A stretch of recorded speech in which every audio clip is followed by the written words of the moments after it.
Welcome to the Austin Action Fest podcast. We focus on filmmaking from idea to distribution and everything in between. We focus on you getting your project in the can and for the world to see. Thank you for listening to the Austin Action Fest podcast.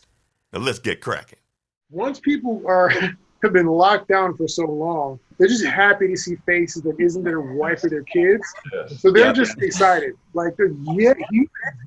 And so I think that's why some of these are going as well as they have. We're just excited to get around some other filmmakers. Yeah, that's definitely true. Here. I don't care what anyone says. I want Gina Carano to come. That's right. I mean, if we can get her in there, that's a big ask, but she's doing stuff. Maybe we'll figure it out. Yes. Also, Justin says he worked with Eric on In the Death Room. Yeah. The trailer, actually, I think I helped pull focus on that project. I came in, they needed somebody for a day, and I'll do pretty much anything in the film for money. Wait, I'm sorry. Wait, pause. I will work any number of positions in the normal departments of film because of my filmmaker background. I'm trying to word this so no one can try to quote me and make a thing later. As a filmmaker in film, you get experience in a lot of different parts of the filmmaking process. So I'll be, actor. I will do fight choreography. I will do cinematography. I'll pull focus, whatever. I'm not good at scheduling. Anything admin, probably need to get somebody else for that. But everything else, I'm a gun for hire. So I helped. You were also an adaptable gun for hire. You were put at last thing we worked on. You were put as a stunt coordinator. You got, because of issues, you got turned into an actor and stunt guy. That did happen. So you're also variable to what the needs are for that particular production. Well, that's very valuable. Well, filmmaking is fun. So this is actually going to segue right into Kyle, because that's what I'm good at. Filmmaking is fun, and being able to, work with my friends and make money, I couldn't imagine anything being better than that. And that is the reason that we have invited the Kyle Sullivan of DoorMonster TV to the Austin Action Fest. Cue clap track. All right, so Kyle, go ahead and introduce Thanks for having me. people at home. Let them know who you are and why you are amazing. I'm Kyle. I'm fairly normal and not really all that amazing, honestly. I just don't really like doing anything I don't want to do. So I've spent my entire life making movies and just kind of like lightly suggesting that people hand me money for it if they enjoy it. And for some reason that's worked. And so now I do that full time. I have a YouTube channel.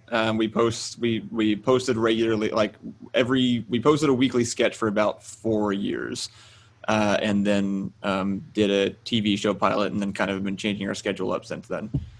Got you. That is amazing. One, two. Before we get into the heavy stuff, we like to have a couple fun questions with you. What's something wacky we can ask Kyle? What is something weird about you that we wouldn't know looking at your highly polished YouTube videos and your perfect marriage? I've never heard anybody describe me as either of those things. Highly polished. Wow. All right. That's a new one. If that's what it comes across as, then what you might not know is that we never have any idea what we're doing. We show up half asleep. Everything is breaking the entire time we're there. And most people don't know what's going on. I show up with the script. I hand it to them right before we start. Nobody's acting. We just set a camera up and then and then people just go through the lines, and then I edit it all together later. I guess the secret is that it's all only in my head the entire time, and everybody else has no idea what's going on at any given moment. Got you. Well, hey, man, well, here's the deal. We're here to talk to you because we're all jealous, right? Just a little bit. We've been mentioning you guys the entire time we had the festival about this group of young filmmakers who are living the dream, who have way more YouTube followers than we have, right? And had incredibly successful crowdfunding campaigns. So walk us a little bit through how DoorMonster got started, and then we'll get into why you've been so successful with these avenues. Sure. I guess the important parts about getting started, I wanted to make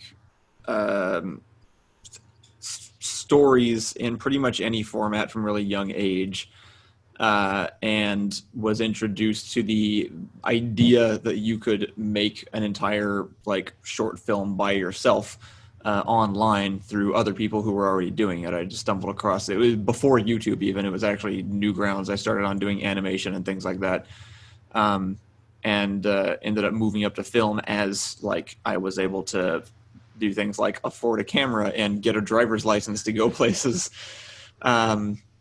And we kind of had like this little off and on YouTube project throughout school. And then once I finished high school and college and graduated and was trying to figure out what to do, I decided I listened to a lot of other YouTubers who had started back when I was watching them back in like 2010 when it was kind of new.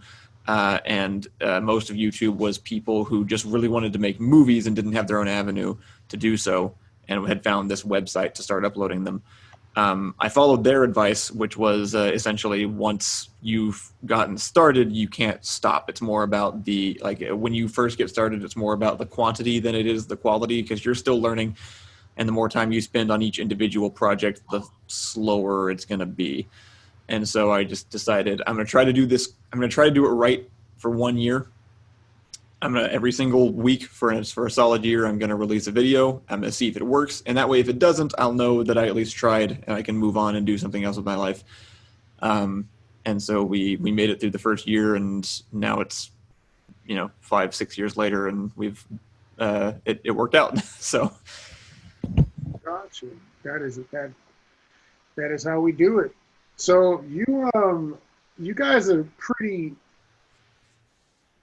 I don't want to say you do one specific thing, but you have a pretty strong like niche, like a very fervent fan base. We do. How did you find out who that was? Like, how did you develop that? So that was definitely a difficult question. We've never been good at marketing ourselves. That's probably our biggest weak point. Wow. Is that we're not good at selling what we do. I'm very, very happy with the amount that we have. Like our subscribers are way more than I ever pictured back in the day. We have so many more people watching, and it's been amazing. If you compare us to like other current YouTube channels, which are like, 15-year-olds sometimes are making far more money and getting way more views than we ever will, which is fine. It's just not it's not, our specialty isn't really like going viral or like getting widespread attention. But I think one thing that we have done really well is that we've just kind of stayed true to what we want to make, and we've stuck with it no matter what happens. And so I think the few people that we have attracted have appreciated that, and we've also been very supportive of that group. We've always been very aware of how lucky we were to have the group that we had, how much we rely on them to keep making the things that we make. We're always very open, very transparent about the money that they send in, money that we get from other sources, where it goes. And I think we've just kind of been able to build up sort of a trust. It's a smaller group, but it is a very dedicated group, to the point where I do feel like if our YouTube channel got deleted or something, we could re-upload the video somewhere else and probably not take that big of a hit. in the long run. And yeah, I think most of that came from just consistency and focusing really hard on keeping the people that we had. As far as methods for getting people to the channel really early on, we did end up using Reddit quite a bit. It was kind of an accident, but it was our first big video that got a whole lot of views. We did the DoorMonster video that we eventually named the channel after. Somebody else posted it on Reddit. I didn't really know how Reddit worked at the time, and it blew up. And so after that, we would start posting our own videos on Reddit. We had to be like to the point where we had to we were technically breaking their rules. They had really strong no self-promotion rules at the time. So we would trade off okay, one account can't keep posting the same videos or they're going to catch on. They're going to shadow ban us. So this week it's your turn. Go post it to the relevant, video game that the video is about and pretend that you just found it online and it's not yours because for some reason people don't dislike that as much. And most of the time it didn't work, but it did like 2 times we got it picked up. One of them was our Civilization video, and that turned into a whole series, and it's probably one of the most well-known series of videos that we've done. But that was kind of the start of it. And so I think it kind of, at some point we got big enough that our audience would share it on Reddit for us, just by default. We wouldn't have to keep doing that ourselves. Gotcha. I have 0. Do you interact a lot with your audience? Yeah, when I first started, I would respond to probably half the comments that came through, and at this point, I still do read almost all of them. I'm not able to respond to all of them anymore, but I still have an app on my phone that I'll just scroll through constantly. And our primary source of income is a Patreon page where we have people just directly donating money, and those people we talk to pretty often. We have a Discord server just for them, so they have access just to message us directly whenever they want. And so if I can't, at least usually somebody else can. There's at least 10 of us that are, any one person might be available at one time and hopefully be able to answer somebody. So I think we've done okay at kind of creating a sense that you can just sort of talk to us like normal people, which is also really important to us because we really don't like the weird kind of air of quasi celebrity culture that happens on YouTube or any of that stuff. We're just making movies and we want people to talk to us like we're just people. So I think that helps. Well, actually, Emily Blackman says they interact with us so much, and we absolutely. Oh, do we have people here? It's on one of the watch party on Austin Action Fest. That's why I'm watching Oh, see, well, that's a good example. I'm looking at different screens right now. Yeah, I know her. I know that name. We know a lot. Most of the people that talk to us are people that are regularly talking to us. So we're awesome. Yeah, we know a lot of there are a lot of prominent audience members that we would be as excited to meet in real life as they would to meet us. So it definitely feels more like a mutual trade-off than that weird sort of one-sided relationship that YouTube kind of creates sometimes. Got you. So how did you guys come up with that strategy? Was it that you were reading some business books or something, or was it just you were fans of other people and you did the things that you thought you would want if you were someone else's fan? I think that was mostly it. It was mostly emulation. It was I was familiar with enjoying other people's work. I knew what I liked. I understood sort of that feeling of really enjoying someone's work to the point of feeling like you kind of knew them, but then knowing that you didn't. And I was very interested in the way that their lives kind of worked. So I definitely took a lot from. I think probably my biggest influences was Freddie Wong, which I'm sure you guys are familiar with. Yeah. I basically have copied all of the things that he did on his channel. Most of the advice that I followed and some of it that I still give now are things that I heard him talk about on his shows or on other people's shows, and just things that I observed that he did. And I've mostly just emulated some of his decisions, and it's worked out pretty well for me.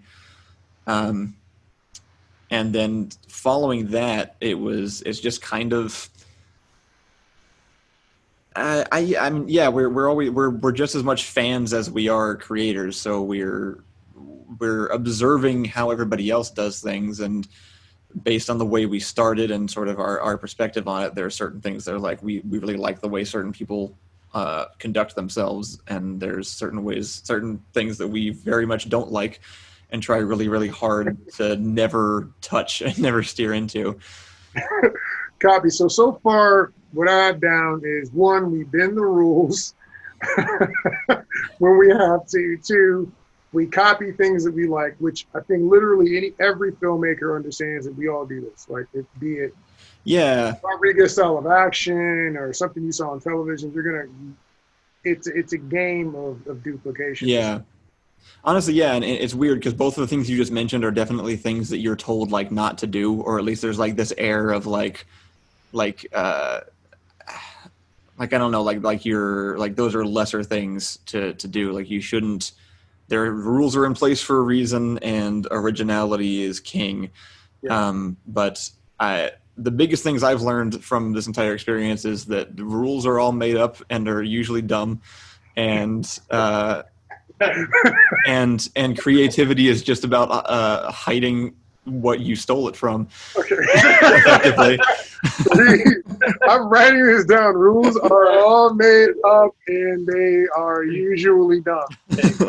You got to teach a class. You Class. Well, it's frustrating because I went to film school. I took all the basic film class, like the most like by the book film classes you could possibly take, and they don't cover. It's weird because it's like I don't know. Now I look back and I'm like, were they ever actually on set, or did they do things? Did they make things themselves? Because having done it in real life, it's like most of the stuff I was taught is very optional or entirely wrong.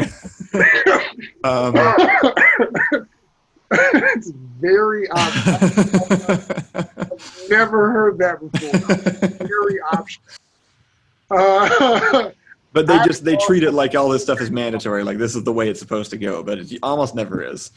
Well, I mean, that's one of the things that we talk about with Alex Ferrari and the other, distributors, is that there's a lot of things that we're taught of how we're supposed to do things. right. And that works great under certain parameters, like the Hollywood system or whatever. But when you don't have some of those avenues, connections, resources, it's either we have to do this a different way or I don't get to do it at all. And so right.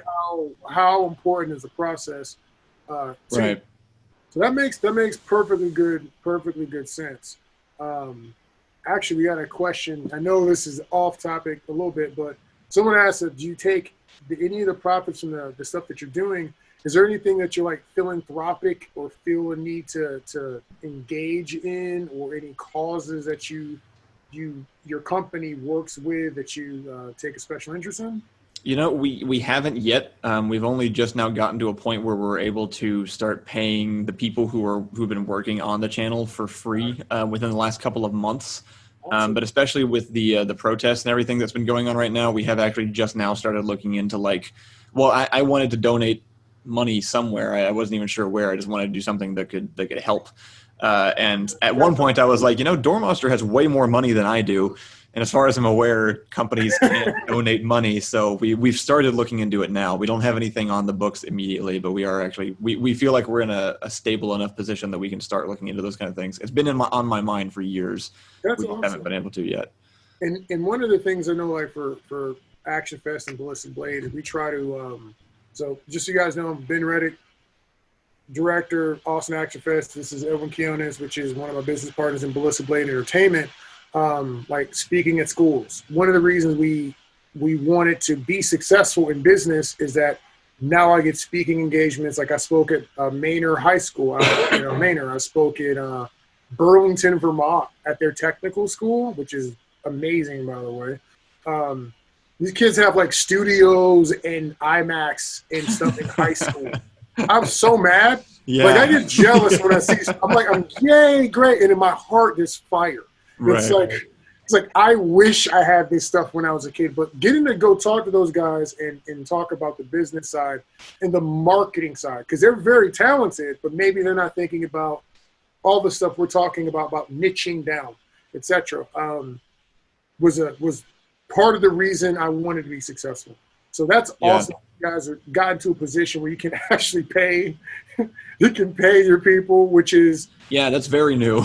is that it? To be honest, like to you, for me, that's one of the most exciting days. Is when payday comes. I'm cutting checks. I'm like, I did something that was so useful and so beneficial to people that they paid me money that I can now give to other people to help them pay their bills. Yeah, no, absolutely. It's been a really like long time coming payoff too, because these are people that have been helping me make videos since high school. Like most people don't even keep their high school friends past high school, and they're living next door to me and are making money off of this channel that we've created over the last several years. And yeah, it's been my primary goal for this whole time has been to be to set up some kind of a system where everybody is just able to work on this full time and doesn't have to have other obligations because they're taken care of by the effort they put into the channel. And we're closer to that than we ever have been. And they're doing more like half the. I pretty much did all the work for years, and at this point in time, it just by necessity, just because everybody else had jobs. I didn't have time to teach them how to do things. But we got 3 other people on the payroll now who are making 75% of the videos per month. And it's been great. No, that's amazing. And like, I think every entrepreneurial venture kind of starts off that way. I had finagled my income to require so little to survive that I was able to be the first one in our company to kind of be independent. And so when we started Austin Action Fest, the way I like to do things is before I start paying people, I got to try it first. I need to see exactly how hard I was going to fail to know the value of the thing that I couldn't do. And then I'll bring someone in or I'll pay someone. But I like to give it a whirl. So the first Action Fest was, I think we just rented a room in the Austin School of Film. And we had a projector. And it was no panels. It was nothing like fancy at all. It was like, can we do it? Yeah. And we did it. And they said, maybe this time we'll have concessions and actual coffee for people to drink. Right. And then it just like, it built up into like an actual thing.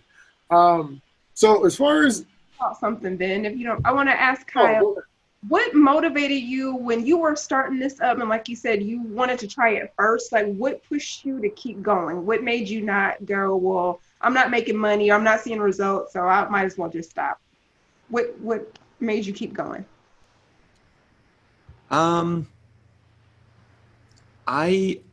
I've never been really motivated by making money, I think is what it is. Like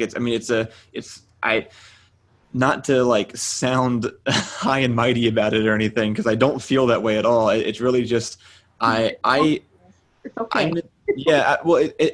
I think, and it's okay to be motivated by wanting to have a job. That's fine. Most people are in the industry because they want to, and you don't have to be a starving artist to have artistic integrity. Like those two things aren't required to exist together.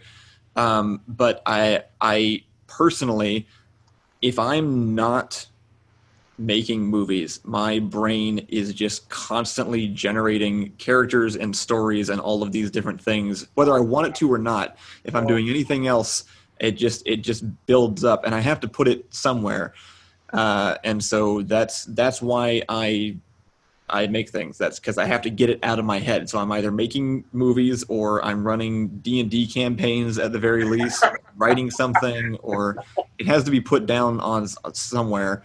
And it's just kind of like it's a release that I need. It's just kind of something that's like I couldn't not do it when it comes down to it. The only reason I need the money for it is so that I don't have to do other things. I pretty much hit my goal when I first started being able to support myself off the channel, and anything else after that is just bonus. The fact that I don't have to get up and go to a job is the only real goal monetarily I ever had. That is awesome. That's very rare. Most people don't get there. I know. Yeah. I'm incredibly lucky to have been able to make it to that point. That's cool. But there's also gonna be some talent and skill in there. So we're gonna talk a little bit about that as well. But I totally feel what you just said, because I'm the same way. I drew when I was younger, sketch art. I thought I was going to be an artist, but every time I draw a character, there was like a whole story building in my head. Yeah. I had like 4 or 5 ideas for different video games and anime, and I would, before we ever had talked really about having a company, I just saved them because it was in here, and I was like, man, I got to put it somewhere. Then when I wrote it down, I was like, I don't feel like I should just throw this away. And then later on, it comes back. I'm like, oh, here's a way to actually do this stuff. Like I have,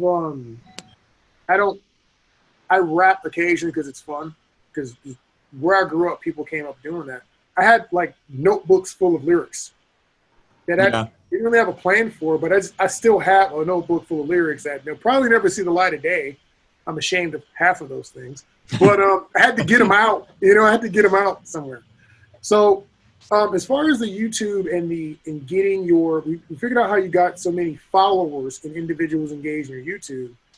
Can you tell us some things about doing these Kickstarter campaigns? You can use any project and kind of talk about how you got, over 6 figures basically to do a Kickstarter campaign, whereas most of us out here have done a Kickstarter campaign. We got like $400 from grandma and maybe a couple of uncles or two, and that was pretty much it. So tell us a little bit about that.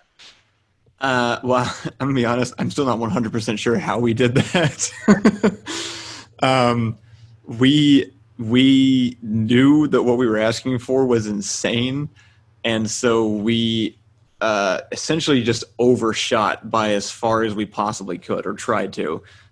We knew that if we're going to get this much money within a month, so we had a TV show pilot we wanted to do. We had made it through about 3 or 4 years of doing the sketches full time, and at that point it was already kind of starting to feel tired, just that we had kind of gotten everything we could out of doing that, and we felt like we wanted to start moving on to some larger things, and we had several different concepts in mind. So we picked this TV show that we wanted to make, and we decided to go and put a Kickstarter up, and we did, I can't remember what all the main thing is that we live streamed like this every single day for an entire month. We basically had like a public access TV style fundraising campaign where we made up a whole schedule. The entire crew got in on it. We had different games, different events for an entire solid month. And it was an absolute nightmare. It was on top of that, we kept filming sketches because we wanted to put them up on the main channel to also promote the Kickstarter. And we wanted, I think, and then me and Allison decided to move in the middle of it too, because we were freaking idiots. And yeah, no, it was like, I don't know. When it comes down to it, I'm not smart enough to understand why it happened. The only thing I can guess is that we hadn't asked for that before. We had shown people what we could do on literally nothing. And it was intriguing enough that we had people put some faith in us and give us this money to help us try to take this next step. And so because of that, we're still really, really working hard on trying to get this thing made, because we owe it entirely to the people who just decided to drop in and give us money. Like, even when it gets to the point of when we actually start getting to talk to some people who might be able to distribute this for us, our first sort of requirement in any contract that we sign is going to be, you have to help us make sure that these rewards are fulfilled, because this wouldn't be happening if these people hadn't given us money. But yeah, I don't know. They just liked us for some reason. I really don't have a good answer for you. I wish I had more. No, maybe it's the authenticity. Anybody chatting with you can see that you enjoy what you're doing. Like, you're making things that you think are entertaining. You kind of did it a different way than some of our previous guests. They're asking us to look at the market and figure out what people want, etc. You kind of got out there and said, I want to make this because I think it's cool. And then market the crap out of it to find those other people like yourself, which, if you have the money or the time, that is another way of attacking the beast. And what you talked about earlier is you said you're not sure how. You did exactly what Alex Farrar mentioned as well. You gave away content. You provided value first, and then you built trust because they saw that you could complete some things, and then you asked for, hey, we're trying to do more of what you've already seen me do. Because I've seen plenty of Kickstarters where someone's like, yeah, man, I've never like actually even smelled a camera. Right. I've never touched a film set, and I do not know what a script is, but I'm going to make the next great movie. And this is why you need to give me $100,000 in order to do. And you're like, hey, man, I don't know. Probably not going to do that. Probably going to pass. I think you're right. I think it's like showing that you know what you're doing is honestly goes a long way. Like showing who you are first is something that a lot of people don't want to take the time to do, and honestly, a lot of it is just that time investment first. And I think it probably helped that it was obvious that we were doing this because we enjoyed it anyway. And our sell was essentially like, we're gonna make this one way or the other, but if you want it to be like good, you can donate some money, and then maybe that'll help. But it's happening, and people went for it, and it's we got the pilot shot. And I saw somebody asking about we always have, every single time we bring it up, somebody asks about what's going on with it, and it's in my least favorite part of this entire process so far, which is we're waiting for our producers to get people to notice it. Are you allowed to give the title, like tell them the name? Because I see it in the I don't know if you're allowed to say names and stuff of the series. Mm-hmm. Yeah, it's called Skyvault. It's ours. It's our thing. I can do what I want with it. Okay, he was asking. I was like, you're like the project. I'm like, is he dodging that for a reason? Right. No. Yeah. Sorry. I'm so used to talking about it. I forget which information I've given out already. It's called. Yeah. It's Skyvault. It's a TV show that we want to make, and we originally raised the money to make the series on our own, and we ended up meeting some people that convinced us that if we made it as a pilot first, it would be easier to sell and get produced on the scale we were wanting. And I still think that's true, but it has changed up the way that the process has gone. And then as a result, I feel like we still owe the people who donated all this money the rest of what we originally said we were going to create. So we still have this thing that we're working on in the background as we're doing day-to-day channel work. That is awesome. And that was all Austin? Was it mostly Austin actors and crew and all that, or was it?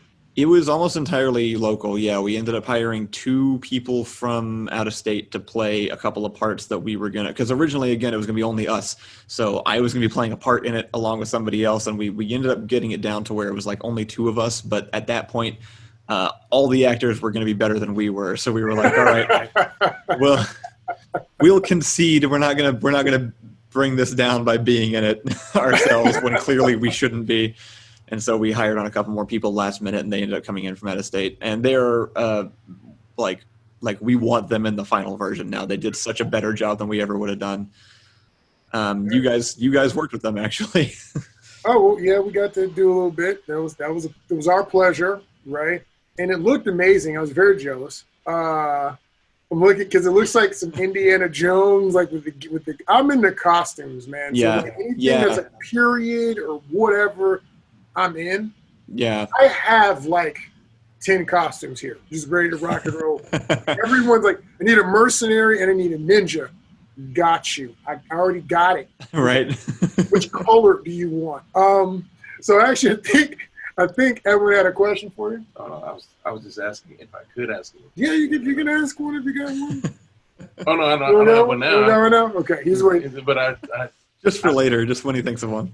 You want to know if you had the option. I want to know if I had the option. Like, just staring at they can see you. I mean, you're a co-host now. You've been promoted. Actually, no. I did want to ask you because you answered it before, but I think I want to ask again so everybody else can hear.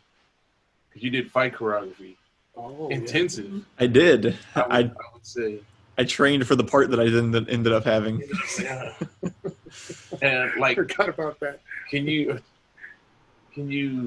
talk about that again? Was it easier? Because I'm sure you grew up watching the same stuff we did, and like when I was little, I thought I can do anything. Like I saw like Power Rangers, I can do that. Right. I know, like, but really, I really have no basis for actually knowing if I can do that. So actually, I have a good story about this from that thing, because it was very fun. I love doing the fight choreo. I really want to be doing more of it, and I wish I could do more of it now. I'm excited for when we get to do it for our next movie. But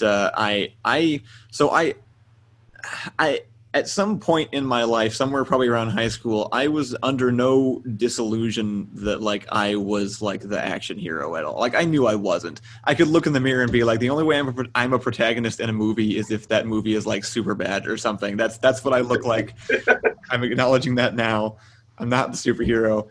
But as I got older, I started realizing like I actually could like be like that's changeable if I really want it to be. And so I can. Yeah, like it just takes work and practice, and so I trained with you guys, and I started taking Kung Fu here in San Antonio, and just exercising and just getting more in shape, and so I kind of started getting some of that back. But I specifically remember one moment where at BAM we had done the training, and then they were doing the lightsaber tag game where people are like jumping around on the gym in there, and you have to not touch the ground. And I got into it enough at one point that I was like up on a high platform and saw someone running down below, and in between me and them there's a horizontal bar, and in my head I was like, I can jump down there, grab it with one arm, swing down and hit him with a stick. Wow. And so I jumped, I grabbed it, and I was like, no I can't. and slipped right off and just fell flat on my face. Because for some reason, for a second in that moment, I was like, this will work. I don't know why I think my body can do this, but you thought you had the plot armor going? Nice. That is amazing. Well, no, because see, the reason we bring it up is because this past year, like almost the opposite's been happening. So you know how you guys came every week to train, yeah, times two, and it was like intense, and we went to work with. Now we're getting stuff where people are like, I can just do this, Right. So like, let me get this 20-man fight scene down. I was like, do you know how long that's going to take and how hard that's going to be? And they're like, I can do it. I was like, you watched too many movies. I can't believe I just said that. But I was like, my heart can't take watching you try to do that. yeah, I was like, right. I was like, but so I guess I'm just saying like a thank you for actually showing up and then actually doing it, whether or not you actually were in the short or not. And everybody else that actually came out, because trained hard. They all trained hard, and they got the scene shot, which is the end of it. So. And what you're saying is important because people often don't realize, and as Michelle was talking about, and all the Jennifer Hutchins, everybody talks about these different positions you don't think about, even being a PA. Like you need people to do other positions, and when you try to do everything by yourself, that is a very quick way to get burned out, for one. But two, it's never going to be as good as if someone else is doing it and they have any kind of level of skill. I want to point this out. I was trying to do a Kung Fu movie, had no crew that day, but I had an actor. I put it on a tripod, it was like in the green belt. I had to run through this obstacle course doing parkour, get to this bridge and do this training sequence. And then like in post, I had to like push in so maybe you wouldn't know that no one was holding the camera. Yeah. And it was not as good as look, listen, it's an independent film, okay? We're getting stuff shot, okay? But it was not good. It was completed, but it was not good. And so I was, man, you know what? I really need to, if I can get someone else to do this thing, they will be better than me at it. And that is what is most important, is like getting the best shot I possibly can get, not just what I can get. That is the ultimate goal, yeah. And I do think it's really important to recognize when at least if you want it done in a timely fashion, maybe you can't do everything, or at least can't do everything better than a group of people can. It kind of reminds me of there's the triangle diagram though of like time, cost, and quality, and you have to pick two. Like you have to get rid of one of those at some point. So it's not that like doing it by yourself isn't possible. You just have to accept it. You just have to accept the fact that means it's going to take you way longer than it would normally, which might be a fair trade. That's usually our go-to sacrifice is time. We usually the quality is kind of non-negotiable for us, and we are okay with putting the time into it. And so we've done similar things where like a recent video we just put out, we were able to make look entirely handheld, even though it was not, there was only two of us there. Nobody was holding the camera. But with some extra time put into it, we were able to sort of like trick that. Like there's lots of ways to get around things. You just have to be okay with not having everything at once. You have to be able to sacrifice what you need in order to make sure that the other parts are taken care of. Exactly. So I do have a question on your Kickstarter. Let's talk a little bit about this Kickstarter you did for Skybolt. You tell us the parameters. Like, how long did you set it for? Around about how much did you raise? And tell me what that was like for you. So the final amount we got was a little over $150,000. We had 90,000. Nope. Oh my God! We had aimed for higher, so we had done some math before this, and we realized like there are about 3 different tiers we could do this at. We could do it, but not great at 150. For about 350, we could do it all right, and then higher. Like there's another tier that was like this is like our ideal version, and we just barely hit the bottom line at the end of the month. So it's good that we set the goal down there, or we wouldn't have gotten any of the money, because that's how Kickstarter works. But it was literally within the last hour that we hit the goal. Wow. Out of that entire month. And so yeah, we were left with like, we had that amount, and again, there was more money than we'd ever seen. Like I never knew I was going to be like moving that amount of money around at all. So yeah. I had zero complaints, and we fully intended to make the entire season by ourselves, kind of in like a more or less a similar quality to how a lot of our sketches currently look now. And so it was leading up to that. It was exciting, but it was also extremely stressful because we were trying to, as usual, kind of reach beyond what we actually had the means to do. Gotcha. And yeah, we ended up in that process through some of the actors that we hired, because we did a lot. We did a full casting session. We did all this stuff on our own, and then through one of the actors, we ended up talking to a producer that was also a local producer who has her own company and is small, kind of like us, and but has some more of like the industry know-how and connections than we do, and wanted to help us get this thing made in a way that was actually going to be like sellable to something like Netflix or to Hulu or like a big company, and actually be on an industry platform rather than just putting it up on the YouTube channel. And we wanted to not be foolish with the amount of money that we had. So we thought it over a lot, and we ended up changing the plan to just be on a pilot episode. And at that point, it's $150,000 for one episode, and that's a whole different game than it was before. Then it turned into a big production, which was a different. Yeah, it ended up feeling like a very large scale project after that, because the project itself scaled down and the same amount of money was applied. Got it. That makes a lot of sense. And I mean, that amount of money, most people aren't going to raise that amount. Most people aren't probably going to see 150 at one time. And, yeah. Like I probably just would have just let it sit in the account and just marvel. I probably would have done that for a little bit. Did people see that and maybe start coming to you asking you like, "Hey, I got this idea, Kyle. Hey, buddy." So we didn't quite get that, but we did definitely. So we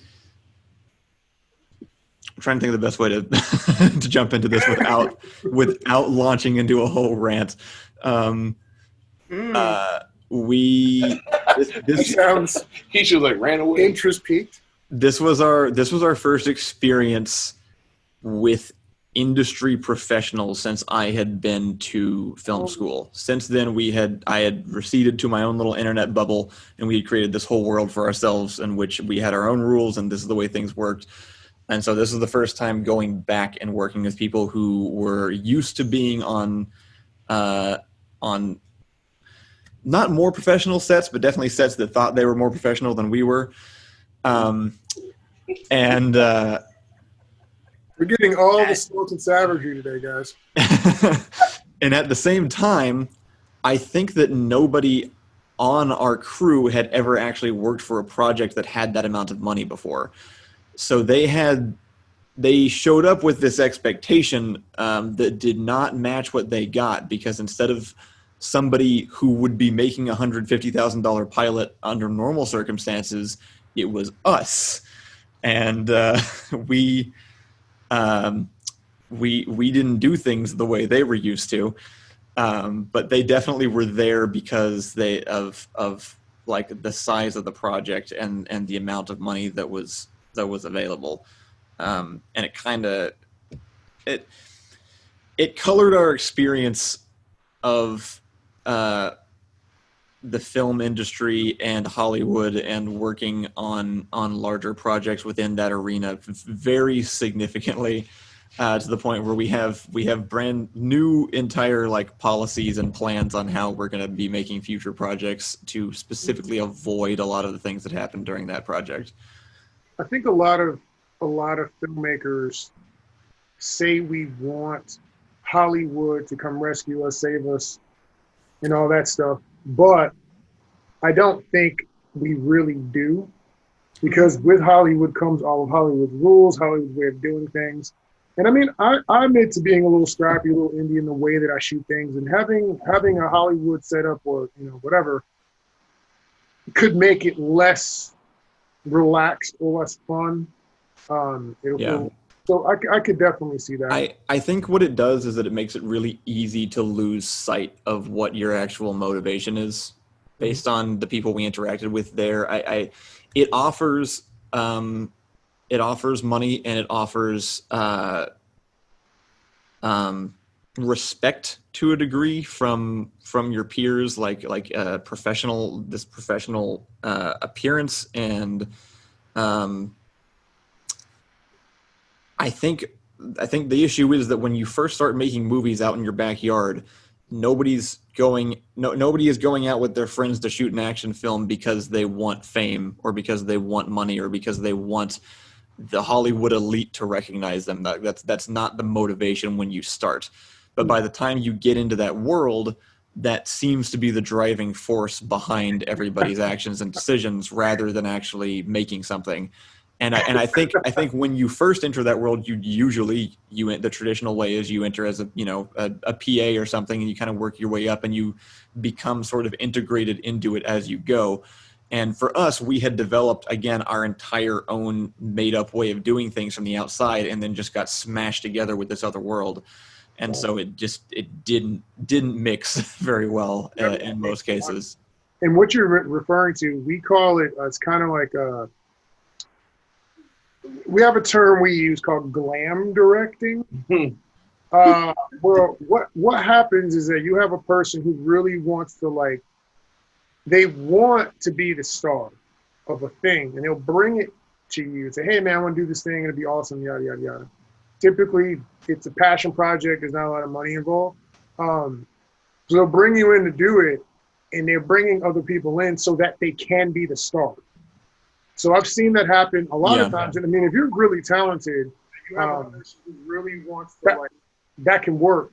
But if you're not really, where's that coming from? It'd be awesome, yada yada yada.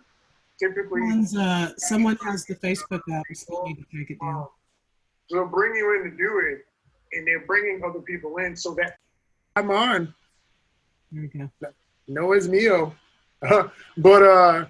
I speak a little Spanish. But no, we have people who come in and like, if you're really, really talented, that can work. But if you're not really, really talented and like you got somebody else coming in and you're the lead actor and you're probably the director or maybe you wrote it, like it's hard for someone, there's no one to pull the best out of you if it's your thing and you're the one with the vision. So you just have to have written an amazing screenplay, be an amazing actor and fighter. Like it's a whole lot to make that come together. But we have definitely experienced those who seem to be less concerned about the project and more concerned about like a demo reel.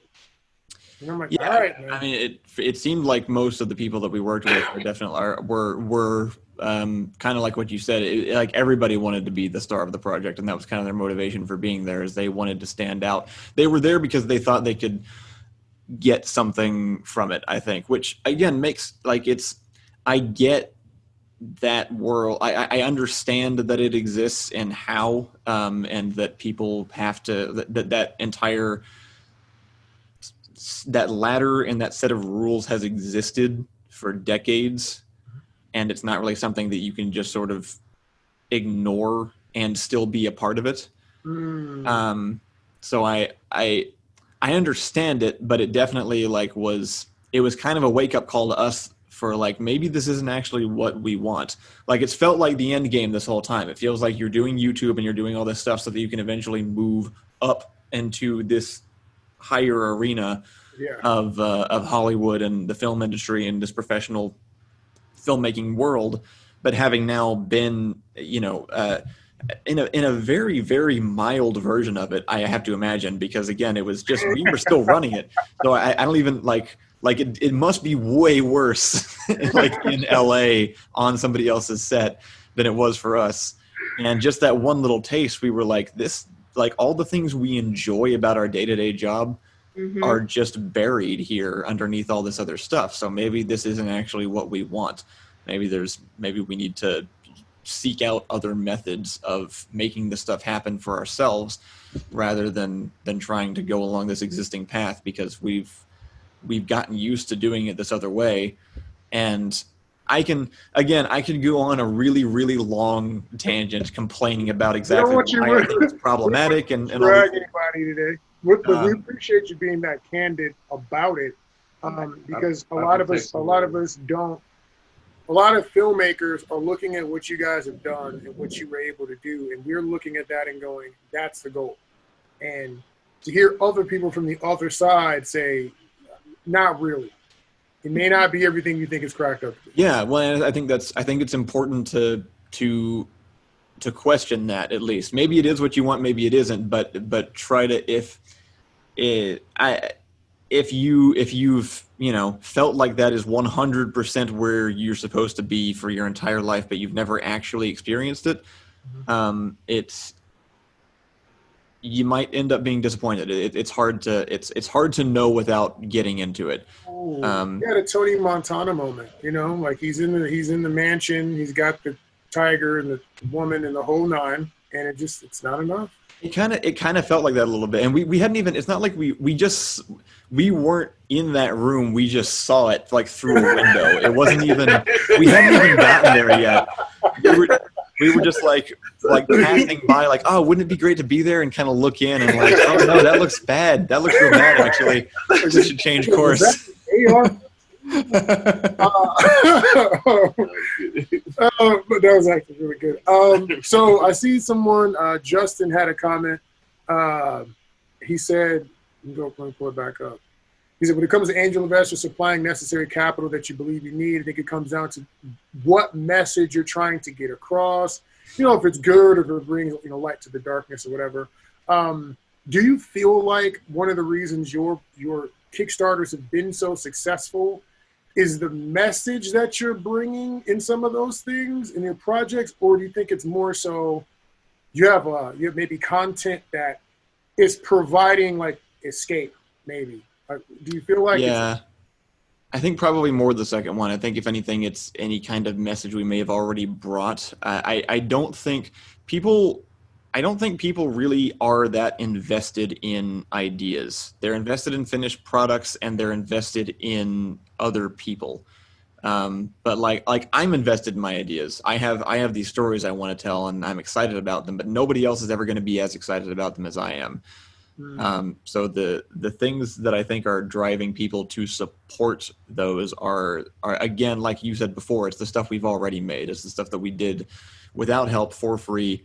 And ideally, hopefully, the kind of creators it sort of shows us to be, and our values and the kind of messages that that we've already displayed that we believe in.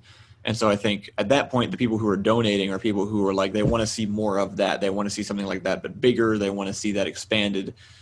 They want to see what can be done with more resources. Because we do have, our second one that we did recently for our new movie is a sequel to a movie that already existed. So it's actually maybe even a little bit more of an example of that, where they already had seen what this was on basically no money, include like message, quality, everything about it. Like it already existed. And so we were basically saying, we want to make more. And if we get with this last one cost this amount of money. So if we get this amount of money, it will be that many times better than the first one. And so I think that gave everybody something really tangible. Is the idea is that it gives them like a really solid idea of like, I'm going to be getting this thing that I already like, but this much more of it. And so I think that probably helps. Just So making it, yeah. So I think we got 8 rules so far. 1, the rules of Kyle of the Sullivan. Great. Bend the rules, be a style bender. Copy. Rules are number 3. Rules are all made up and they're usually dumb. Which is true. If you think about jump cutting, it was a rule I was taught, and then everybody does it in their podcast now. 4, creativity is hiding where you stole it from, hiding the bodies. 5, it can't be all about money. 6, you don't have to be a starving artist to have artistic integrity. That was a gold nugget bomb. 7, live stream your fundraisers. Okay. And then 8, give value and build trust. So 9, let's think about some things that you picked up technique-wise, strategy-wise, during some of these crowdfundings and these Kickstarters and things. Like, what are some specific things that you learned in the process that someone could take away to be more effective in their crowdfunding? That's a good question. What did work? So I think the things that gave there was actually one video per crowdfunding session that gave each one a huge boost, and they were both really short, really succinct, and got straight to the point extremely quickly. I think that's probably helpful advice no matter how big of a following you already have, because I've seen a lot of Kickstarter pages that they just have these really, really long descriptions of like what the project is and what we're going to be using it for, and here's all this inspirational music in the background, and there's all these guides on how to get people emotionally invested. But the things that really like got a whole bunch of people in, like for our new movie coming up, The Guards Themselves too, the thing that sold that was me dressing up as one of our popular characters, which is just me in a fake beard and a hat. Very quickly screaming at the camera for about 30 minutes about one reward they could get for $7. That was it. And that one video and the one reward for $7 got us probably 80% of our donors from that. The video did super well, sent everybody there because everybody wanted this one stupid piece of signed paper for $7. Something that you said for a while is you keep connecting with your audience. Like that's what I keep hearing you say. You connect with the people that watch you, and you keep that relationship going. I think that's why people continue to like give their money too, because they're like, oh, we like him. I think you're right. Yeah, it's definitely, and it's not. Again, we're not good at marketing. We're not advertising or like selling ourselves. It's really more just I think it's more of the transparency than anything. We just openly tell people like, hey, this is what we're working on now. This is where we're at. This is what you can kind of expect from us in the future. And then when we do need things, it feels less like we're coming out of the blue, I think, and asking people for a favor suddenly, because it feels more like there is this kind of mutually existing relationship between like us and the audience who supports us and has been letting us do this whole time. Yeah. I think that having spent a few years building that relationship, I really think is the biggest help to our success, the biggest cause of our success so far in fundraising. Got you. That makes a tremendous amount of sense. So rule number 9 is be short and to the point. 10, connect the audience. Gonna put that there. We got like 10 rules out of you so far. Like 10 legit, usable pieces of information and techniques that we can utilize. We call them the Sully technique. The Sully. Sully, hey, Sully, what are you doing over there? Get over here. Doing a podcast. I don't even know that. Doesn't matter. So what do you have going on next, and how are you planning to attack that? You said there's another project that you're currently working on. Yeah, well, so in October we raised another $30,000, unrelated to the first one, for a sequel to a. So we're at 180K. Yeah. That you've raised. That I owe back to people in the form of movies. I think about it every day. I made my senior project back in film school, and my overambition started pretty early, and I decided to make an entire feature-length superhero movie with like 40 actors in it because I was insane and didn't know any better, and did it, and then put it up on the channel. And people have been enjoying it and asking for a sequel for a while, so we decided to go and make it. It's called The Guards Themselves. It is a sort of like a superhero, like really like what's the right word to say? We kind of combined like superheroes with like Arrested Development style sitcom like filming style. Got it. And so we have a sequel coming out to that we raised money for in October, and then some stuff happened, so we haven't been able to get everybody together to work on it as fast as we wanted to. But we've been making sure that the script is as solid as possible, and we've already been in contact with you guys about making sure that we're kind of like we're still kind of in the early stages of planning out all the different things that we want to include. We want to really make sure we spend a good amount of time on the artistry of it in every possible way that we can. So we want to make sure, obviously, that we get our actors in with you guys to really learn their stuff for the fight scenes. And we're spending a lot of time on the script, honing it in, making sure that it's, worth filming in the first place. I've been learning CGI and VFX stuff to help sort of enhance it. And I think in the end, this break will end up being very helpful because it gave us more time to kind of prepare. And the more time you put into pre-production, the less time you have to put into the rest of it afterwards. And hopefully people right now are taking the time to do that. I mean, this is a great time to write. If you're not working, great time to be writing, doing all that pre-production stuff that no one wants to ever do. You need unique people for that. I'm not that guy. Don't ask me to do it. Looks like Emily Blackman says it's because we all love Kyle and know he doesn't sleep enough, and we hope that if we donate enough money, he might go take a nap and get some sleep. So look at the fans are here. And I don't know who, okay, Andy Rosine, I'll put a link to the Guards Themselves. Right, I see it. Oh, good. Kyle, I think I told you this the first time I saw that. Allison shared it to me. She was like, oh, they do stuff like this. And in my head, because my ego goes, yeah, this is cool. I called Ben and told him, dude, this is like better than anything we've done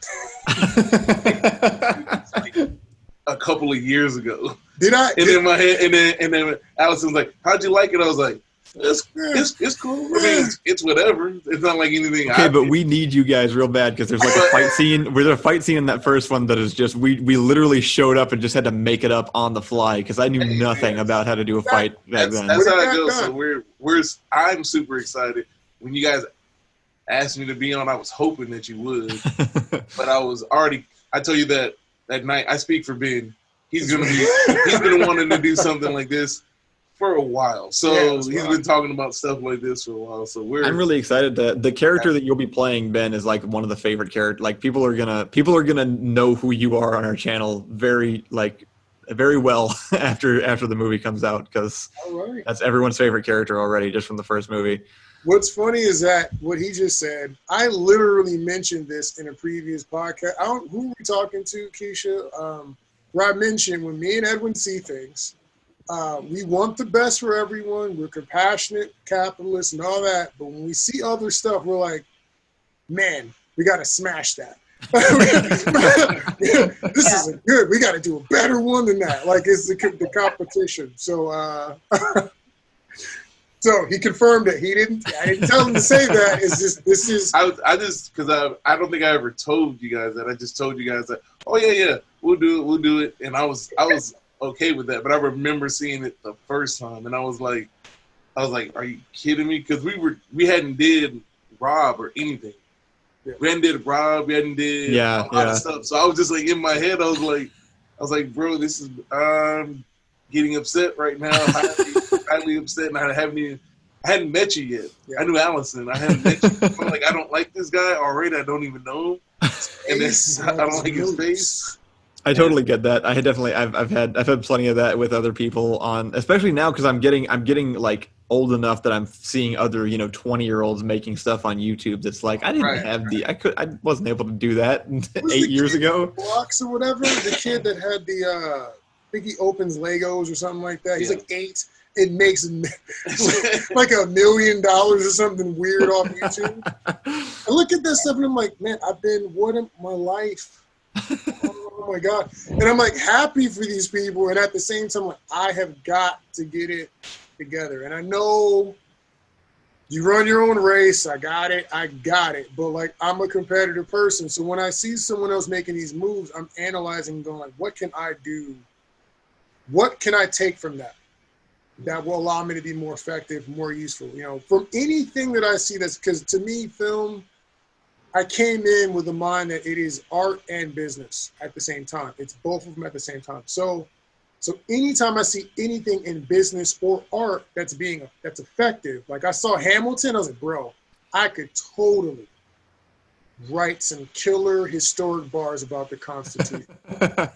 Yeah. I've got fire for these people. How can we do this? I can sing a little bit. Leslie Odom, I'm coming for your spot, sir. I mean, that's honestly been like the biggest. That's what motivates me to do anything. Is I watch something else that I'm amazed by, and I'm just like, I want to make that. I just want to make that exact thing that they made. And usually, what I do is I wait long enough to see like 2 or 3 of those things, and then I combine them together. And so that way, it's less obvious that I'm like just imitating one person. But that's pretty much most of. Yeah, I mean, it's just like I'll watch. We have. Another future movie idea that we want to make that's animated just because we love Into the Spider-Verse so much. We're like, we want to make something that looks like that because that's just incredible looking. Let's chat. We had I don't know if you caught Wesley Lewis over here, but he was here from The Line. They did Topping Ninja Rabbit and Grand Piton. Stuff looks amazing. Like we saw them at a festival before, and Joe asked them to come on, and so like. There's animators here. You can talk to them about these projects. Because part of the reason for Austin Action Fest, I want to be clear for people who maybe didn't catch the rest of these. Part of the purpose is to bring people in the comments. We've had people make like business connections in our comment section. We didn't get to have a physical event this year, but we're going to have a mixer because we really wanted to promote all this stuff. Jennifer Hutchins is doing the Austin Entertainment Business groups and meetings. We're trying to promote people being combined and working together because when you don't have Hollywood to back you, we need to be better as far as the way our artistic community comes together. Like we're putting together things like like we're finishing this up, but we did an improv movie because I saw people on Indie Film Hustle talking about doing movies with scriptness. So I wrote like a loose idea with a little bit of a general gist of where the story is supposed to go. And we went out and we shot, I think we shot up to 28 hours over the course of 3 days. That's where we are right now. We have like one scene left. And the whole plan was, can we do a movie in like 3 or 4 days? Not like a 24-hour short films. Yeah. Can I do like a movie in 48? Can I do a movie in 72? It was a test. And so if you can, and you have pretty good improv actors, and this is something I learned also from our other guest, Alex Ferrari with This Is Meg. You get pretty good improv actors, and especially if you're doing something that's not necessarily super dramatic, maybe a little bit of comedy where people have a little more leeway to play around. You get 2 or 3 actors that know each other and they're comfortable and you can direct them a bit. You get a couple of cameras and you rip and run. You can get a movie shot in a couple of days. That's a really cool idea, actually. I like that a lot. What if we do one and then there's another group and they do one and we come help them on theirs, and then this other group, they do one and we all help them on theirs. So now there's 3, 4, 5 projects going out that year. Yeah. And getting you seen, getting out there. So, no, that's a good. Yeah, I need to. I despite my entire career being based off of this sort of like this idea of making things good enough and then just releasing them and not spending too long. I still have all these perfectionist tendencies that make me just take way too long on things. But I love stuff like that because it's like giving yourself that challenge and accepting that it might not be good at the end, and that's okay. And just letting yourself learn through that process, it has been the absolute fastest way to get better for me. Like that's been the biggest change in my life has come from doing things like that. Cause we didn't do full movies, but we had like Monday, a sketch is going up. Doesn't matter how finished it is, that video is going up. So like allocate the time and make sure it's as done as it can be before that, even if you have to sacrifice a couple things. And then you learn from that. And so then by the 20th time you do it, it's like, okay, well, I know what to prioritize and what not to prioritize because I know what's going to take longer and what's going to be more obvious in the final version. And like, so yeah, I think stuff like that is really important to making any kind of like quick progress as an artist, is giving yourself these like really strong limitations on things. And I think I think it's Stephen Copper out in New York. I think it's Sambo Steve and his group.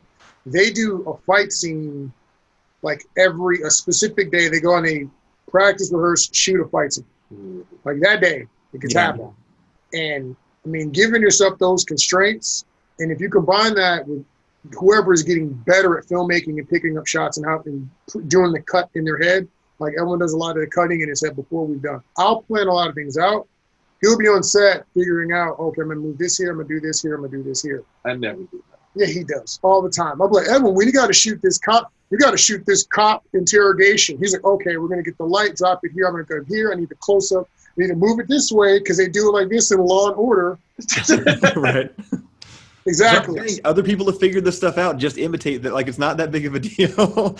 You only have to do one really unique thing in a project for people to go like, man, those guys are so creative. How'd they figure out all that stuff? You do all the rest of it, and then you just do like one special thing, and then it'll look like you know how to, like you came up with all this stuff by yourself. Yeah, but that's the whole thing. Is like if doing it so frequently that you can just get it down.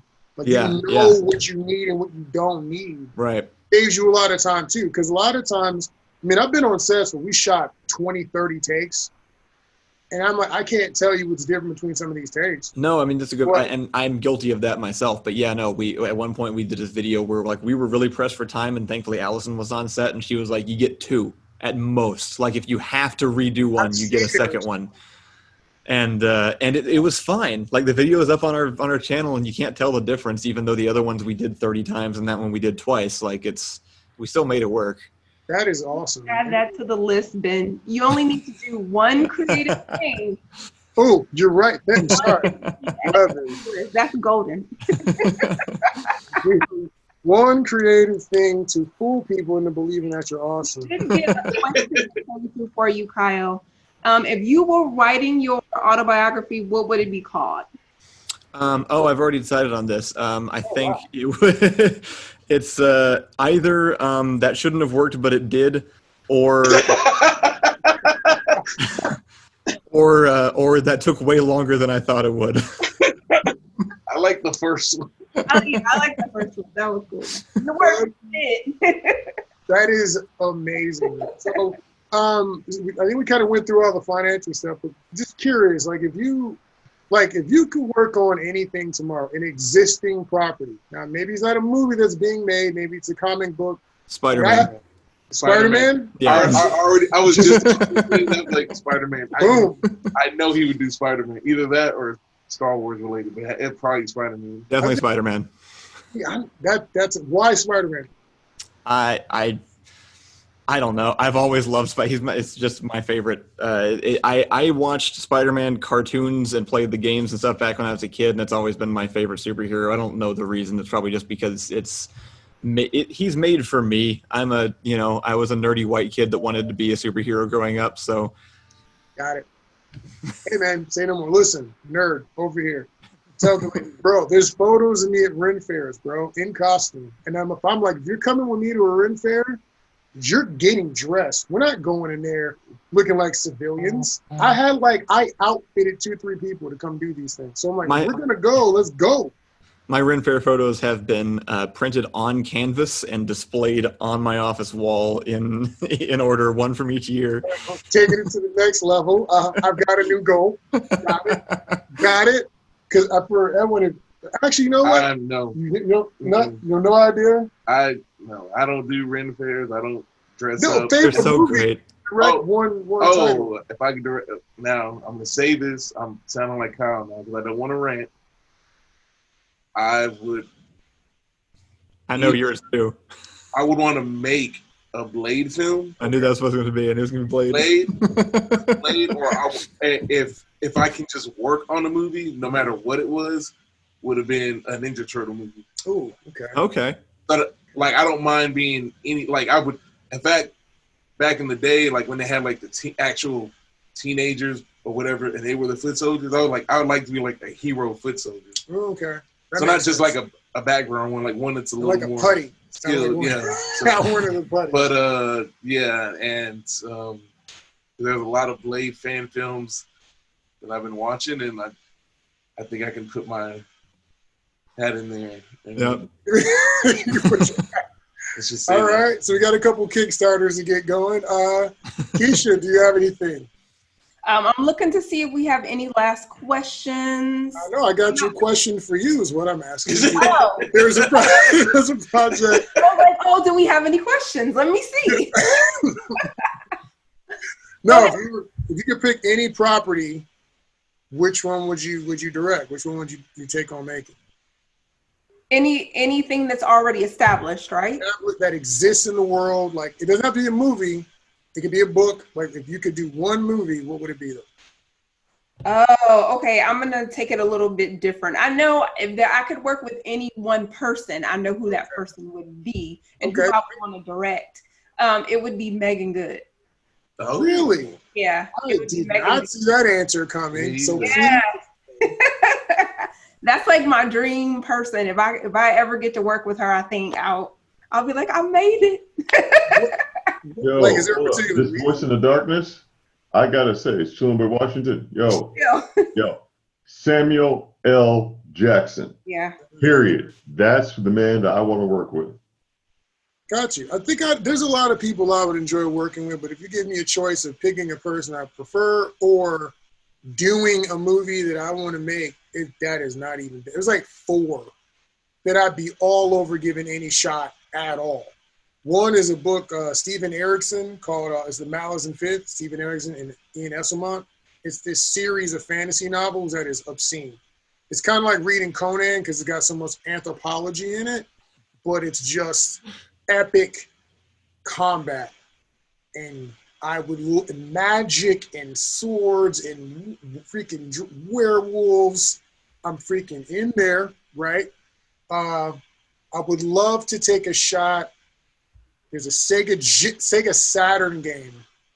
People are not going to know this. Called Guardian Heroes. It's the greatest video game I think has ever been made. Sega Saturn, Guardian Heroes. It looks like an anime. It's freaking amazing. I would do work on that. In a Tekken movie. I think I could make that. I think I could make a Tekken movie really, really, really work. I would watch a Tekken movie made by you guys for sure. You know, I feel like we did Wu-Ping versus Rob, and this guy was like, "Yo, you play Tekken? I can tell by the combinations." And he was like, "It looks like Hihachi." And that was like one of the greatest compliments I had ever received in my lifetime. That's great. We do have another question that came in. And Kyle, they're asking, this is from Andy. He says, will you continue sketches on your channel? Yeah. Like me personally, we're kind of split up. We have like 2 different houses for DoorMonster now, and we have one group that's kind of making a lot of the stuff, but I'm still doing 1 sketch a month on my end. So each month we have like 1 big cinematic sketch that I spend the entire month on, which has been great because I kind of after you do something enough, eventually you just kind of, you learn everything that you need to learn from one particular project. And then you have to, I think, be able to know when it's time to move from one thing to another. And so now I'm doing longer term 1 month videos where I'm doing like more CGI and special effects and kind of spending more time on kind of making them look more cinematic and doing some stuff I wasn't able to do before. So yes, if you tune in and subscribe to the channel still, we still have 1 like random video game based sketch coming out per month, and then we have the other team that's doing D&D sketches once a month as well by themselves. That's awesome. Awesome that y'all have been able to, you have so many people now, you've been able to split yourselves. Yeah. That's amazing. So, Yeah. So you're saying that they're doing sketches and you're not even there? Yeah, no, they're doing all of it. Wow. Ian's writing them. They're shooting them while they're there, and then we have an editor that I'm not sure you guys have met that's editing them all together by You himself. feel like a proud father. You're like, "Oh, my little boy." No, yeah, because I'm very, I'm in controlling, I guess is the right word. I'm really picky about how things turn out. Particular. Yeah, there you go. But yeah, no, there was like I don't remember exactly which one it was, but there was one video that came out that I didn't have any input in from start to finish, and I watched it and I was like, I don't need to be there anymore. That I can finally like take a breath and relax and know that it's being handled. And actually, just for anybody jumping in, I appreciate you, Justin. Appreciate you engaging, everybody in the comments. Just so you guys know, we're talking to Kyle Sullivan. I'm on Instagram now too. Kyle Sullivan, the owner, CEO, DoorMonster. Yeah, those 2 things. Overlord, the overlord of DoorMonster TV. The overlord, sure.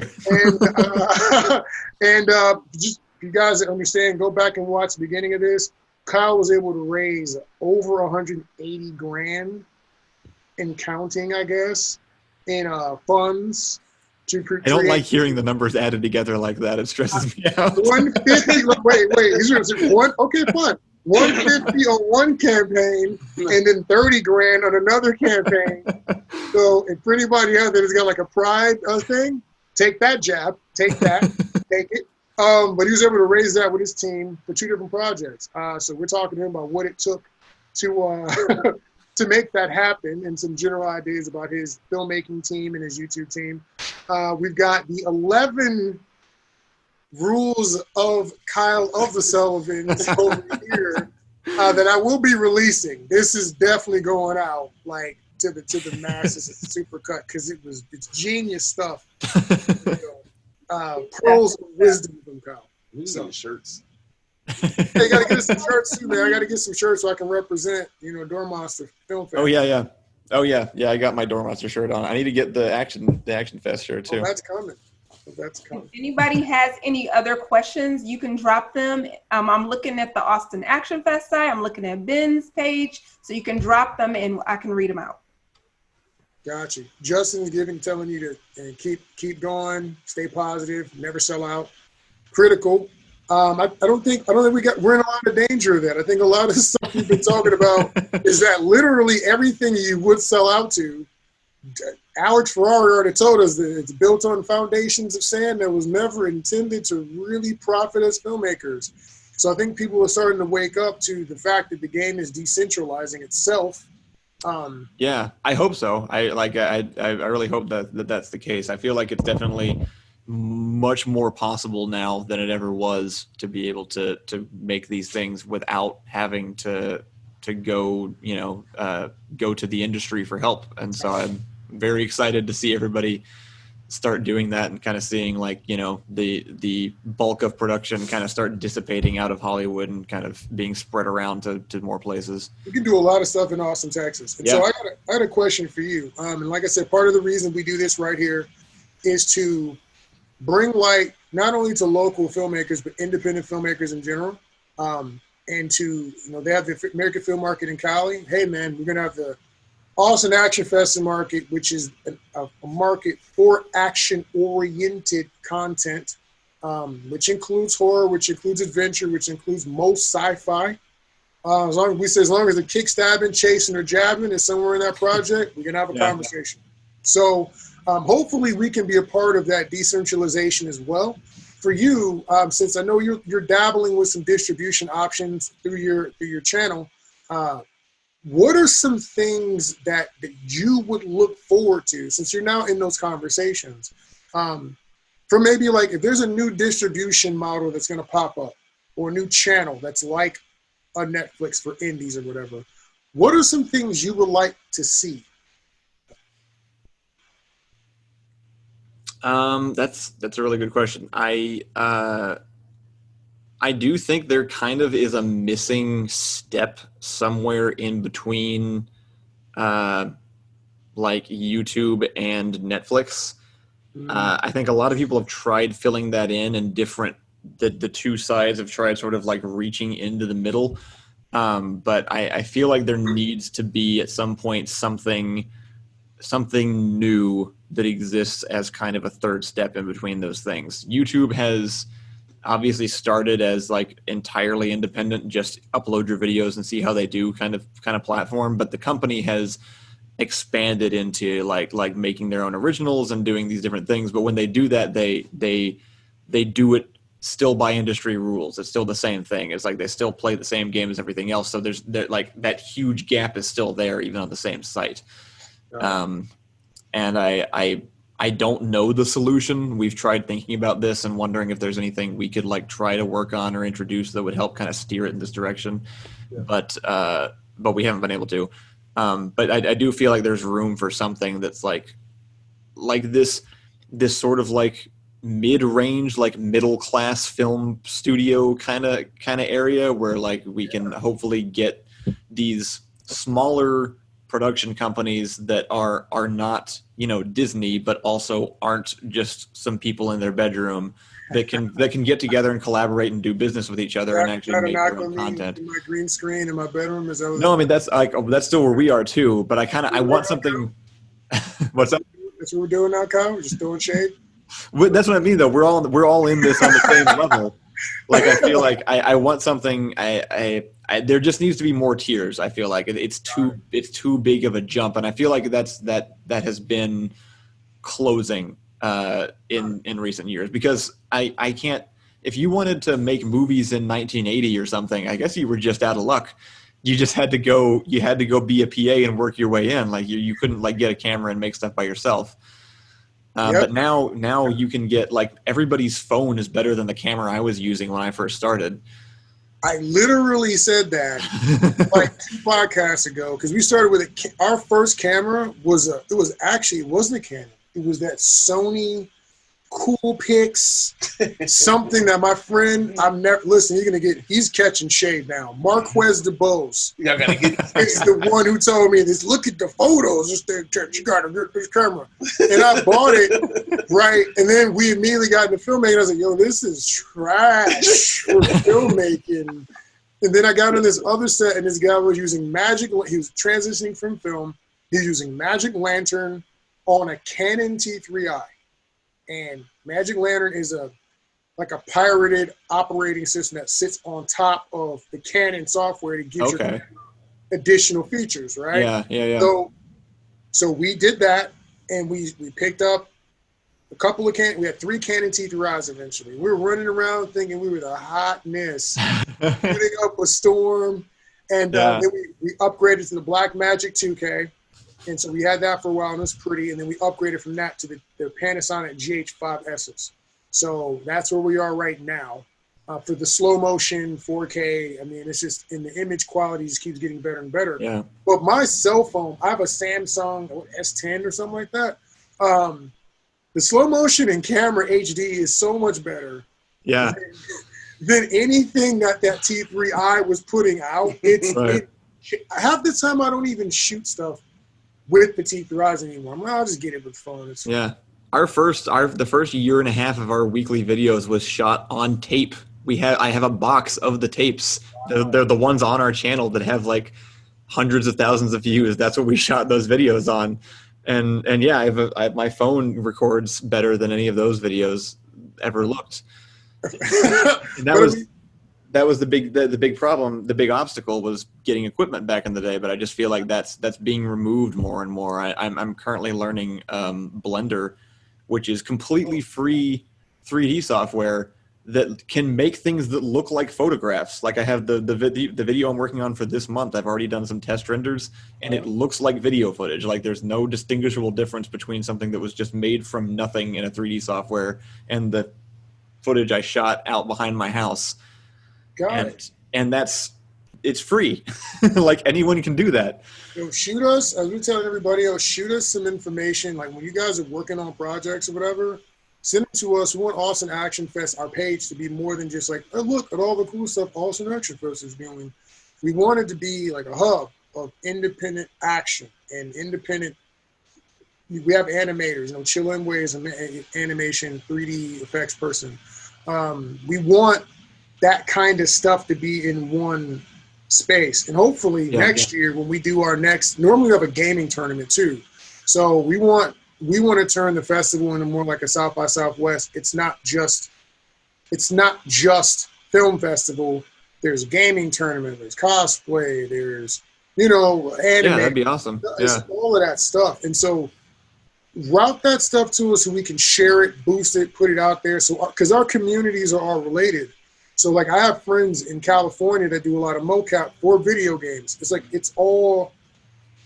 we're all tied in together. So I think we could do some things in Austin, not to mention like e-gaming, esports is becoming like crazy. People are just watching people play games. I have watched videos on Warzone, so I'm not even going to front like I'm not that guy too, okay? I had to get my KDR up. It's okay. But that's a thing that Austin doesn't have a whole lot of. And we're action fans, so we like all this sort of stuff. So we're trying to see what people want and what they need and how we can start to meet those needs versus constantly begging for the legislation to please give us more tax incentives so we can get people to come save us. Yeah. I get tired of those requests. It's like, well, we can do that. We can campaign with TXMPA and all that stuff if it's going to be beneficial. But while we're waiting, let's just make it an enticing scenario where you just want to come here because it's great and because you have all these other opportunities. So that's actually 2 more questions came in, Kyle, if it's okay. You have a little bit more time. Yeah. Who was your favorite teacher and why? And what is the best piece of advice that you've received, I guess, from them or in general? Favorite teacher, huh? Okay. Or maybe if it helps to go to the advice part, like the best piece of advice that's been given to you. Yeah. That's tough because I definitely do the same thing. Like I keep like lists of things that I that I hear from people, so it's hard to pick. I'm trying to remember all my teachers now. The off the top of my head, obviously, sorry. My best teacher that I had was my my independent art teacher that I did after school. My parents put me into art classes independent of school because I wouldn't do sports. So they sent me to art classes, and there's his name is Joe Fiacco. He teaches in Cedar Park, and he's like, I mean, essentially a family member at this point. He taught me how to draw, how to paint, how to do all the starting art stuff. As I was a kid, he gave me my first job. I worked there teaching animation for a while with him, and he just like I can't think of any particular lessons I learned from him, but just by example, he's definitely been one of the people that I've kind of hoped to emulate. He's very like, he kind of has like the Bob Ross vibe of just like, you know, who cares what, like nothing matters as long as you're enjoying creating. And legit question: am I the only one who would get up and listen to Bob Ross paint because it was so relaxing to him scraping the was I the only one? No, I'll have his videos looping sometimes in the background, just if I just like I need to relax or something. Okay, No, I'm sure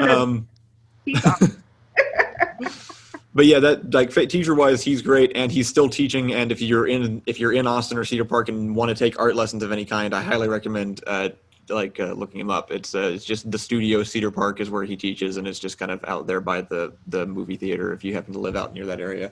But as far as advice goes, I think the people I've taken the most advice from has been, again, Freddie Wong on specific YouTube stuff. And he's the one that sort of like, that I kind of picked up my idea of like diminishing returns from, which is like the longer you spend on something, the less you progressively get out of it. So just set a date, get it done, release it, and move on to the next thing. That was his whole philosophy. And I kind of adopted that from him. That is, I know the law of diminishing return. I never thought of it in that context. Yeah. I've definitely felt it. Like when I've been dealing with something for too long, I'm like, man, I'm not even excited. Yeah. Well, he described it in terms of like visual effects because that's what he specialized in.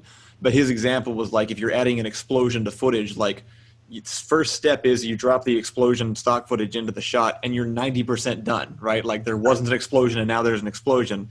So now, and it took 2 seconds. And now you're going to spend another 10 minutes, tracking it, making sure it looks good and stuff, and you'll get it like another 5% there, and that's probably worth it. And then you can go in and tweak it more, but it's like the more and more you tweak it, the more time you're investing, and at a certain point, it's like, is it really worth spending all that time in it when you can just move on to like another shot or do something else? So I ended up sort of like, because I was really bad about spending way too long on things before I heard that and ended up adopting that. So that was some pretty impactful advice. And then recently, because I've been having to kind of grow and change from that point too. I'm a really big fan of Jon Stewart from The Daily Show and basically everything that he's ever said. And he having now retired from his job and kind of like gone on to do other things with his life, gave some advice on a talk show at one point to somebody who was just graduating. And I think he said something like stop, like, don't try to finish things, just live them. And it kind of like, it was something I needed to hear at the time because I've kind of gone through my entire life very dead focused on the end result and on making sure this gets done and like building up the achievement list like in a video game. Like I have to have all this stuff. Like I need to make sure like all this stuff is checked off the list. But what most people don't realize while you're doing that is that once you get to the end, there's nothing else to do afterwards. You check it all off, and then it's like, okay, well, I did that. Now what do I do? And so I've been kind of like trying to reorient my own way of thinking around like enjoying the process of making things a lot more than just having them finished. Because when And those two pieces of advice are almost like a little bit counter to each other at first, because the one obviously it very much promotes like, just get it done and get it out. But I think combining them together, probably the best sort of like joint advice is like, you're never going to run out of things to do, no matter how hard you try, because there's just too much stuff in the world to do. So you really just need to enjoy the ride because there isn't really a logical endpoint, and if you got there, you wouldn't be happy with it. because then it would be done and you have nothing else to do. Say that, the enjoyment of the journey. I mean, like right now, getting things going when it's scrappy, that's fun. Yeah. Yeah. Work. This is the fun. This is like, if you tell me your journey, it's like, hey man, I just saw my dad was rich, right? So he gave me $1 billion, and then we just started making projects, and I bought all of my followers on YouTube, and so Right. my dad, he totally had a dealership, and so all his friends just supported it, and it was fun. That's a boring story. Yeah. Yeah. Yeah. No, 100%. That struggle you're going through is going to be the best part. Like I finished the pilot, and that was one of the big things. I did that whole thing, and I was like, this is supposed to be where I end up, but all I can think about is like being out behind the art studio, sweating at 3 a.m. in armor that I made myself for like 2 weeks. To get this footage before we run out of tape. Hey, man. Look, I was messing around with leather. And, I couldn't find a leather pouch for my Renaissance gear that I liked. So I said, man, let me just get some scrap stuff and see if I can make one. And I made one. And that bad boy was ugly. I was way prouder than you would think I would have been. And way more excited about that one than I was once I finally had the money to go buy like a legit pouch. Like I have a friend, Matt Poitras here in Austin. He makes like Star Wars holsters and like legit stuff that they use. Okay. And it was cool to buy his, but to go make my own, like there was a sense of accomplishment to that. Yeah. And so you want to do a special shout out to our sponsors. One of those is Final Draft, the best screenwriting stuff available on the market. Action Movie Medics, they are trained in COVID processes. So Chris Gallup, give him a call because he knows how to make sure we don't die of a pandemic while we shoot a indie project. Austin School of Film, always representing them and do a good job. Ballistic Blade Entertainment, that's us. Lone Star Software Services for putting together our beautiful website because I didn't want to do it and I'm tired of messing with websites and it's not my forte. Shot Lister, helping you get your projects, put together and ready to shoot. Very, very useful. I love that. I put it to good use. Wild Canvas Media helped us with a lot of our graphics, our posters, the background that you see, whatever, what I'm talking about. Film Freeway for handling all of this stuff. Awesome Movie Gear for just being amazing through the years and super, super reasonable and affordable, and sponsoring our event even when we did not know what we were doing and it was not even nearly this polished. City of Austin Cultural Arts has been a big sponsor. They weren't able to do much this year because of COVID, but they have been helping us get this thing going since we started. And so we are always forever thankful for anyone who comes in, everyone who's been a guest, and every one of our panelists. Seed and Spark, I mean, having them come on and offer to give free training for Seed and Spark for crowdfunding and whatever. Hey, Ben, yeah. Can you hold for 1 second, please? I'm sorry. Can you take a look at what I've just sent to you? And Kyle, I want you to let you know that there's been 2 more questions that were asked of you. Well, 1 comment and 1 question. 1 comment I gotta share. Someone is saying that they were mesmerized by Bob Ross's fro when they were younger. I just wanted to share that. Fro. Aren't we all? And the other thing was someone was asking you if you could please share, if you can, what the video of the week is. Video of the week or month. Oh yeah, for this month. Just hold for 1 second. Oh, sure. He has to take care of something. And then, yes, if you could please share what that is. Sure, okay. Yeah, we're going back live. It's prepping right now. Okay, cool. I was wondering, I saw it freeze up. I was wondering if something had happened. Yeah. Yeah, we've been running it literally all day. Yeah. Not know how that was going to go. So, it's fine with me. It'll be all right. That one. Okay, I think we're good to go. We should push it back out. Going back 9, yeah. Ooh, Facebook and Live, yeah. Sorry, I apologize for everybody who's listening to my foolishness right now. All right, and it's back out. Boom. Should be live again. Okay, so where we at? The 2 questions. Yes. Well, for one, I'll just share the information about Bob Ross's Fro. That had to get out there. But also, someone asked about the video of I think it was the month or the week. I'm sorry. But yeah. You could share it. Yeah, definitely. This month I'm doing an Animal Crossing video. We've been planning that one for a little while. It's mostly a way to practice some Blender CGI that I haven't really had a chance to do before.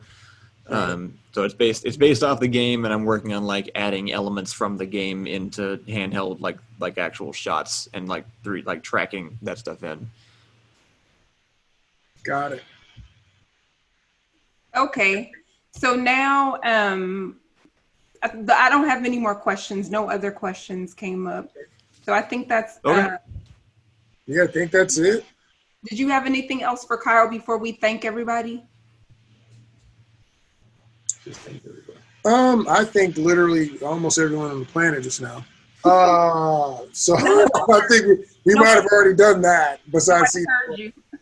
Oh, okay, cool. Well, dang it, I gotta go that whole run again. Fine.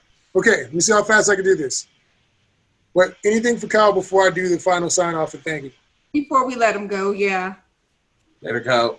Nope. Be texting you later about some things. Okay. Thank you so much, Kyle. So thank you guys for attending the Austin Action Fest 2020 panels. It's been a full day of amazing information with amazing panelists who pretty much are telling us exactly how to get things done. Some shots of the pride.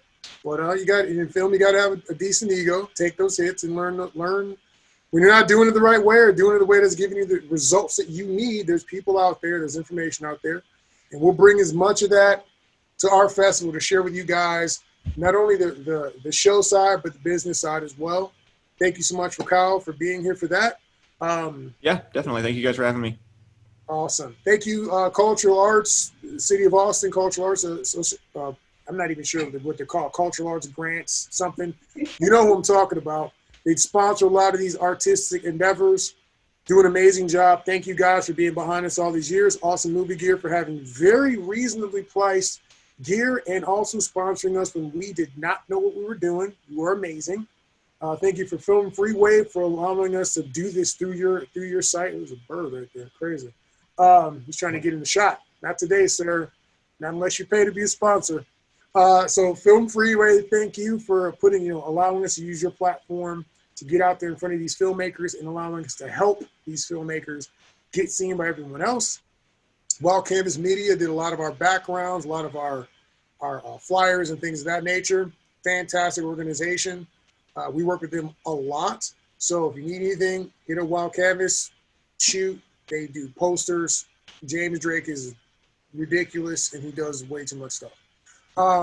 Shot Lister, thank you. Amazing program, allows you to schedule your shots, share it with the group. Very, very useful for scheduling. If you don't have Shot Lister, go get Shot Lister. Lone Star Software Services put together our beautiful website, so I didn't have to. We just had to make some minor adjustments once everything was done, but they did all the hard work and heavy lifting for AustinActionFest.com. So thank you guys so much. I can't thank you enough. Thank you. Ballistic Blade Entertainment, some other company. We're here. Everyone's part of that too. So thank myself for being myself in Ballistic Blade Entertainment. Yeah, that works. Austin School of Film, thank you so much for sponsoring so many of our other events when we have live events. And hopefully we'll be able to go back to that once the plague has lifted and it's safe to do so. And then we'll be back to doing live screenings, which will be amazing. Action Movie Medics, oh my God. So these guys are trained in the new COVID protocols, and they are going to be critical having individuals like that on your set moving forward. You are going to shoot something, you want to be safe, Contact Action Movie Medics, local group here in Austin. Make magic happen. Talk to Chris. And finally, Final Draft, okay, 11. That's the one that's sponsoring this event here. The best filmmaking software, screenwriting software available, known to man. Yes. What was that? Yes. Yes. Okay, he's co-signing. Got it. Yes, they are the best at what they do. That is why Final Draft is an industry standard. You know, don't let not having the right software stop you from making your film. You know, if you got to do it on a typewriter or whatever you can get your hands on Microsoft Word, go for it. But the moment you can, the big boys are all using Final Draft. And when you got to pass that script around for adjustments and rewrites and whatever, trust me, Final Draft is the way you want to go. So shout out to them. Thank you guys so much for sponsoring. Thank you, Logo USA, for attending. For our other distributors that were able to attend, thank you guys so much for being here. All of our panelists for giving us all this great information. All you guests, all you filmmakers for sending us your film and trusting us with that this year. Next year, hopefully we can gather in a building in a convenient location, and it could be that much better. With that, I mean, I think that pretty much covers it for Austin Action Fest 2020. Love you guys. You know what to say, right? You're a director. And cut. Thank you for listening to the Austin Action Fest podcast.